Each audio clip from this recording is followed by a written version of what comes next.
நாங்க மாமா இப்படி ஒரு புள்ளைய வளர்த்ததுக்கு பதிலா 4 தென்னை மரத்தை வளர்த்துக்கலாம். என்னடா சொல்ற? நீங்க கஷ்டப்பட்டு சேர்த்த சொத்தை எல்லாம் அழிச்சிருவான்னு ஊர்ல பேசிக்கிறாங்க. அப்படியா? ஆமா, அவனுக்கு பொறுப்பு வரணும்னா அவன் வர சித்ரா பௌர்ணமி வரைக்குமாவது பட்டணத்துல பெரியவர் வீட்டுல தங்க வைக்கணும். இங்க இருந்தா எங்க அக்கா அவனுக்கு செல்லம் கொடுத்தே கெடுத்துருவாங்க. அவன் உருப்பிட மாட்டான். டேய் அங்க பாரு, நம்ம மணிமாற மாதிரி இல்ல? தம்பி, இப்படி உச்சி வெயில்ல கலப்பைய பிடிச்சு விழுதா அப்பா பார்த்தா என்ன நினைப்பாரு? பெருமைப்படுவார். டேய் என்னமோ பேசுனியே, அங்க பாடுறா. அவனுக்கு இருக்கிற பொறுப்புல 100ல 1 பங்காவது உனக்கு இருக்கா? அரஞ்சன தெரியுமா? வாடா.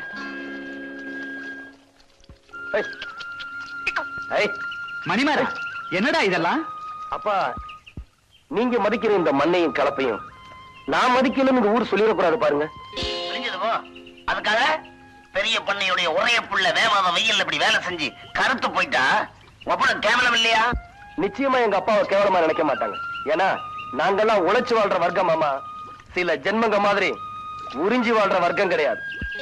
சரி சரி, உங்க அம்மா உனக்காக சாப்பிடாம காத்துக்கிட்டு இருக்கா. வீட்டுக்கு போப்பா. இன்னும் கொஞ்சம் தான்ப்பா இருக்கு, அதையும் உழுதுட்டு வந்துடுறேன். வா ராஜா வா.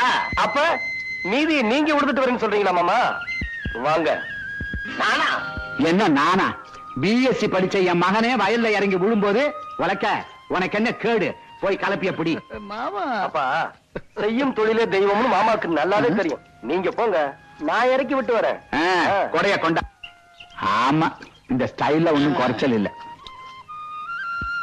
மாமா மாப்பிள மாமா மாப்பிள வந்தீங்கன்னா நான் 100 அடி பாயுவேன்.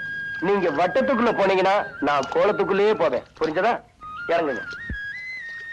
பரவாயில்ல, வாங்க. வழுக்கிடுச்சு. மாமா நல்ல ஆழமா விழுங்க. நீங்க போங்க, அவர் விழுந்துருவார். விவரம் தெரிஞ்சவனாதான் இருக்கு. உன்கிட்ட கொஞ்சம் உஷாரா இருக்கு. அம்மா அம்மா. வாப்பா மணி, உங்க அப்பா கோவமா இருந்தாரே, மாட்டிக்கிட்டியா? நானா மாட்டிக்குவேன்? நம்ம மாமாவை மாட்ட வச்சுட்டேன். அப்படியா? ஆமா, அப்பாவுக்கு மாமா மந்திரம் ஓதிக்கிட்டத பார்த்தேன். உடனே வயல்ல இறங்கி ஏற பிடிச்சு விழுக ஆரம்பிச்சிட்டேன். இத பார்த்த நம்ம அப்பா மேல்நாட்டுல படிச்ச பையன் இப்படி வெயில்ல கஷ்டப்படுறானே நினைச்சு அப்படியே பூரிச்சு போயிட்டாரு. அப்புறம் என்னமா, நான் உங்க பிள்ளையாச்சே, வரப்பு மேல இருந்த மாமனை வயக்காட்டுல இறக்கி விட்டுட்டேன். எப்படியா சாமர்த்தியம்? ரொம்ப சந்தோஷப்பா. அம்மா, ஏமா கலங்குறீங்க? ஒண்ணுமில்லப்பா, இத்தனை நாளா படிப்பு படிப்புன்னு சொல்லி உன்னை என்கிட்ட இருந்து பிரிச்சு வச்சுட்டாங்க. இனிமேலும் உன் மாமா எல்லாத்தையும் பொல்லாத்தையும் சொல்லி உன்னை என்கிட்ட இருந்து பிரிச்சு வச்சுட்டான். என்னால தாங்க முடியாதப்பா. பயப்படாதீங்கம்மா, ஒரு பயலாலையும் உங்க மகனை உங்ககிட்ட இருந்து பிரிக்க முடியாது. பயப்படாதீங்க. பெரியவரே, தூக்க முடியல நம்பி. தலுங்க, நான் தூக்குறேன். அட வாங்க.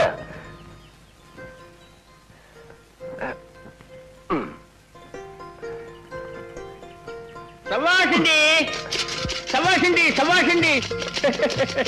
தம்முడు தொழிலாளி வயசுல கொட்டுற முதலாளி చూసాను.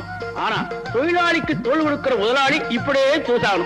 అంతర முதலாளி உங்கள மாதிரி ఉంటే యూనియన్ లేదు, కొడి పిడికిది లేదు, కన్ను కొట్టறது లేదు. ஆமா, நீங்க யாரு?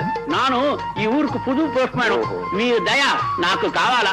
நியாயமா நடக்கிறவங்களுக்கு நான் என்னைக்குமே பக்கபலமா இருப்பேன். చాలా థ్యాంక్స్ అండి. ఇప్పుడు వస్తాను సార్. పోస్ట్ வேணாங்க ஐயா, பெரியவருக்கு தெரிஞ்சா. இத பாருங்க, கவலைப்படாதீங்க. என்ன பொறுத்த வரைக்கும் உரிமைக்கு குரல் கொடுப்பேன், உறவுக்கு தோள் கொடுப்பேன். புரியுதா? நம்ம ஹீரோ ஒரு ஆக்ஷன் ஹீரோன்னு நினைச்சேன். பரவாயில்லையே, ஒரு சென்டிமெண்டல் டச் கூட இருக்கு. இதுக்கு ஒரு இனிப்பாவை கொடுத்துருவோம்.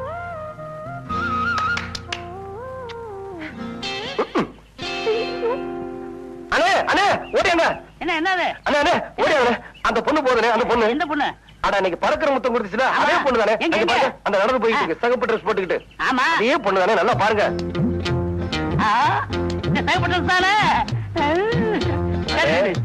விட்டுறாதீங்க. கவலையே படாத, கோழி அமைக்கிற மாதிரி கப்புல அமைக்க போறேன்.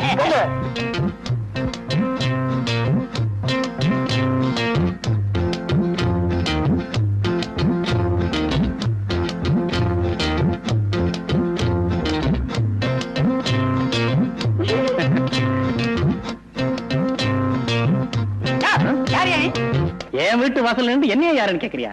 ஓஹோ, நீதான் அந்த வீட்டுக்காரனா? அப்போ சேப்பு புடவை கட்டிட்டு ஒரு புள்ள உள்ள போச்சே, அதை வெளியில இழுத்தா எதுக்கு? எதுக்கா? எவ்வளவு தைரியம் இருந்தா எங்க பெரிய பொண்ணையோட பிள்ளைக்கு பறக்கிற முத்தம் கொடுத்திருப்பா. என்னையா சொல்ற? பறக்கிற முத்தமா? பின்ன இருக்கிற முத்தமா இழுத்தாயா? அடியே, அண்ணே இந்த வீடு தானே? நான் கண்டுபிடிச்சது தம்பி, நீங்க பேசாம இருங்க, நான் பாத்துக்கிறேன்.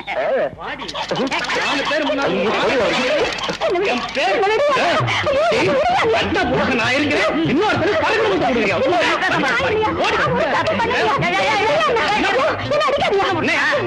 கல்யாணம் வேறவா? அப்ப தப்பு தப்புன்னு தப்பு.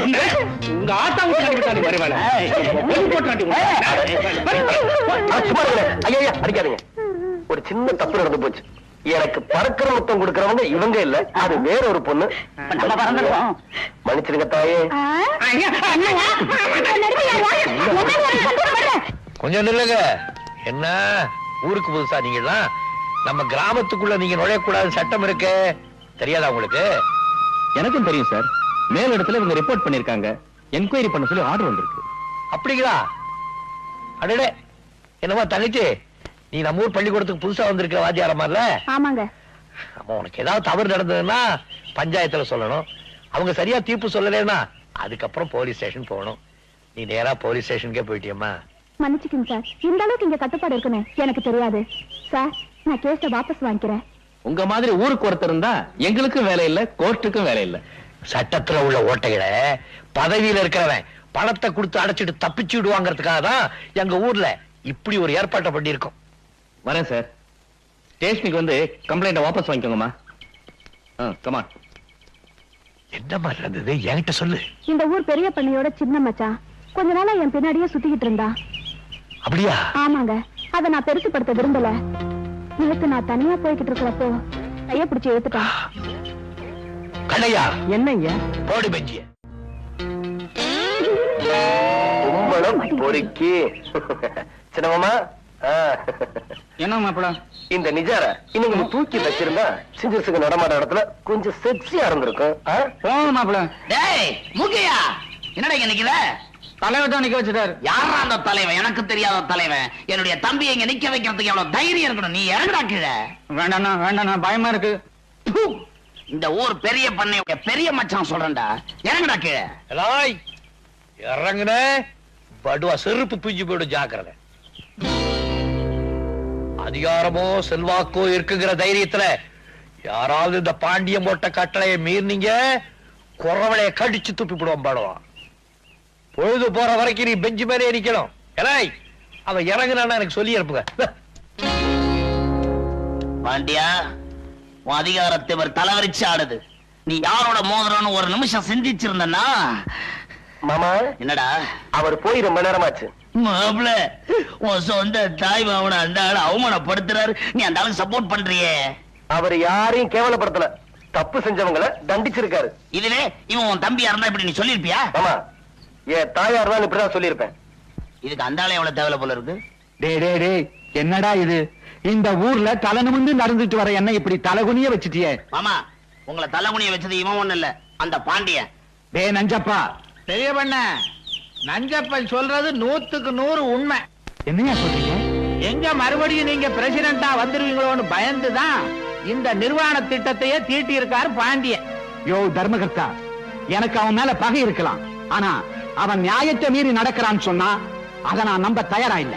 பாத்தீங்களா, வெளுத்தெல்லாம் பால்னு நம்புறாரு எங்க மாமா. பெரிய பண்ண, அந்த டீச்சரை மிரட்டி உங்க மச்சான் கையை பிடிச்சு இழுக்க வச்சதே அந்த பாண்டியன் தான். என்னங்க இது? நாங்க கண்ணால பார்த்ததே நீங்க நம்ப மாட்டேன்றீங்க. என்னால நம்பவே முடியலையே, ஒரே குழப்பமா இருக்கே. பாண்டியன் இப்படி செய்வானா? அப்பாடா, தர்மகர்த்தா, மாமா குழம்பு ஆரம்பிச்சிட்டாரு.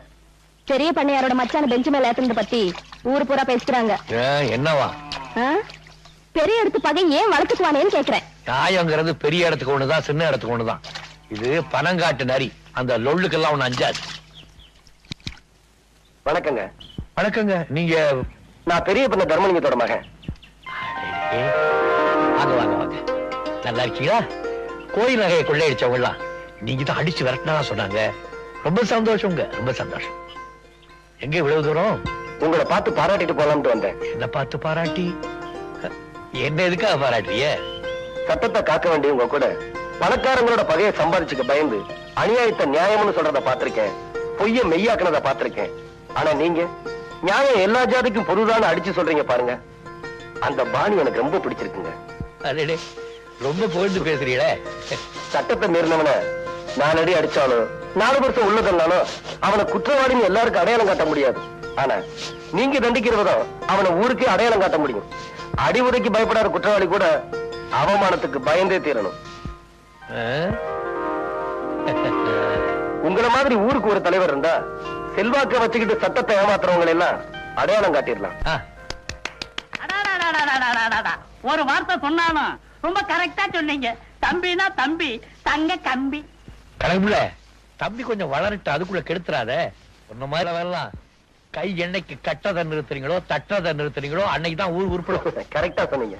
தாராபுரத்துல இருந்து நெல்மண்டிக்காரு வந்திருக்காரு. அப்ப நான் வரேங்க. தலைவர்கிட்ட ஒரு விஷயம் கேட்டு தெரிஞ்சுக்கலாம் மறந்தே போச்சு. என்ன விஷயம்? இல்ல, ஒரு பொண்ணு கிட்ட தப்பா நடந்துகிட்டாருங்கிறதுக்காக உங்க சின்ன மாமாவை பெஞ்சு வேலை ஏத்துனாரு. ஊர் பெரிய பண்ணியார் ஒரே மகன் உங்களை பார்த்து ஒரு பொண்ணு பறக்கிற முத்தம் கொடுத்தாலே அவளை எங்க ஏத்துவாரு எதுல ஏத்துவாருன்னு தெரிஞ்சுக்கலாம் முடியல. கிழிச்சிங்க. உங்ககிட்ட சொல்லி என்ன பிரயோஜனம்? அடுத்த போங்க. ஏன் தம்பி என்கிட்ட தெரிஞ்சு வளர? இந்தா நீ ஒண்ணு இருக்கிய, திங்கிறதுக்கு தான் லாயக்கு, வேற எதுக்கு லாயக்கு?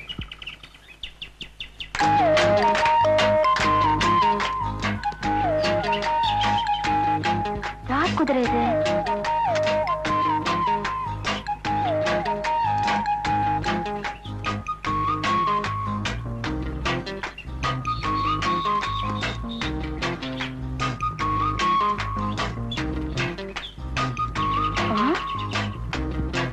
ஓஹோ, அந்த மதுரை இளம் குதிரையா நீ? வீட்டை கண்டுபிடிக்க என்ன ஃபாலோ பண்றியா? வச்சுக்கிறேன்.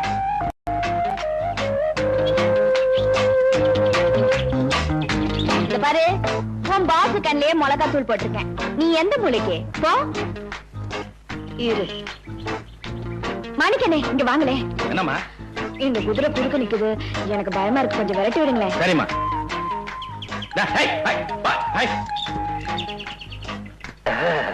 ஏய், அவ வீட்டை கண்டுபிடிச்சிட்டியா? கேக்குறேன்ல.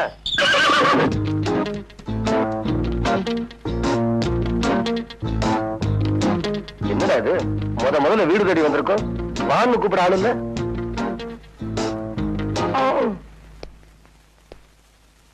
அடடே வாங்க தம்பி. இந்த வீடு நம்ம வீடுதான். தெரியாமல வந்தீங்க? தெரிஞ்சுதான் வந்தேன் பாச்சாரா. ஒரு சின்ன சந்தேகம் உங்ககிட்ட கேட்கலாம்னு. சந்தேகமா? கேளுங்களே. பொதுவா பொம்பளைங்களை பார்த்து ஆம்பளைங்க கலாட்டா பண்றதா வழக்கம். அதுக்கு நம்ம ஊர்ல என்ன தண்டனை நான் பார்த்திருக்கேன். ஆனா ஒரு பையனை பார்த்து ஒரு பொண்ணு தினம் கலாட்டா பண்ணுது.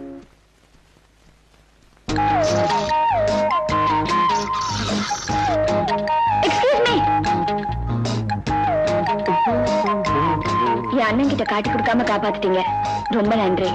அவசரப்பட்டு நன்றியை வேஸ்ட் பண்ணிடாதம்மா. அப்பா, என் அண்ணன் கிட்ட சொல்லிடுவீங்களா? ஐயோ, என்ன சார் பதில் சொல்லாம போறீங்க? அண்ணனுக்கு விஷயம் தெரிஞ்சா சுண்ணாம்பு காலவாயில போட்டுருவேன்னு சொன்னாரு. என்ன சொன்னீங்க? பாருமா, அண்ணனுக்கு இவ்வளவு பயப்படுவாங்க, எப்படி தைரியமா ஒரு வாலிபனை பார்த்து பிளேயிங் கிஸ் கொடுத்த? அது வந்து உங்க வீரத்தை பார்த்து ஒரு ஆர்வத்துல கையை தட்டி ஆரவாரம் செய்யறது ஒரு வீரனுக்கு கொடுக்கிற பாராட்டு. ஆனா பிளேயிங் கிஸ் கொடுக்கறதுனா அது எவ்வளவு பெரிய அஃபென்ஸ் தெரியுமா? அஃபென்ஸா? ஆமா, ஒரு வயசு பொண்ணு ஒரு வாலிபன் கலாட்டா பண்ணா 7 வருஷம், ஒரு வாலிபன் ஒரு வயசு பொண்ணு கலாட்டா பண்ணா 14 வருஷம், தெரியுமா? என்னமோ ஆயுள் தண்டனை கேள்விப்பட்டேன். என்னது? பின்ன ஏதோ ஆர்வ கோளாறுல செஞ்சுட்டேன்னு சொன்னா? உன்னோட ஆர்வ கோளாறுனால என் வாழ்க்கை எவ்வளவு தூரம் பாதிச்சிருக்கு தெரியுமா? உங்க வாழ்க்கையை பாதிச்சிருக்கா? என்ன, கல்யாணம் ஆகாத எனக்கு ஒரு பொண்ணு பறக்கிற முத்தம் கொடுத்துட்டு வரான்னு தெரிஞ்சா எந்த பொண்ணு எனக்கு கழுத்துட்டு வா? கேக்குறீங்களா? பேசாம நிக்கிறேன். எந்த பொண்ணு எனக்கு கழுத்துட்டு வா? ஆமா, நீங்க ஒருத்தர் கல்யாணம் பண்ணிக்கலன்னா பாரத மாதம் ஒண்ணும் அழ போறது இல்ல. என்னது? எனக்கு கோவம் வந்து என்ன செய்யும் தெரியுமா? என்ன செய்வீங்க? நானும் அப்பத்துல இருந்து பாத்துட்டு இருக்கேன், என்ன சும்மா மிரட்டிட்டு இருக்கீங்க? பாருமா, நீ பிளைங் கிஸ் தான் கொடுத்த, நான் நெசமா கிஸ் பண்ணிடுவேன். ஓ, நீங்க குடுக்கற வரைக்கும் நாங்க வேடிக்கை பாத்துட்டு இருப்போம். என்ன பண்ணுவேன்? நீங்க குடுக்கறதுக்கு முன்னாடி நான் கிஸ் பண்ணிடுவேன். இதுக்கே அவுட்டா?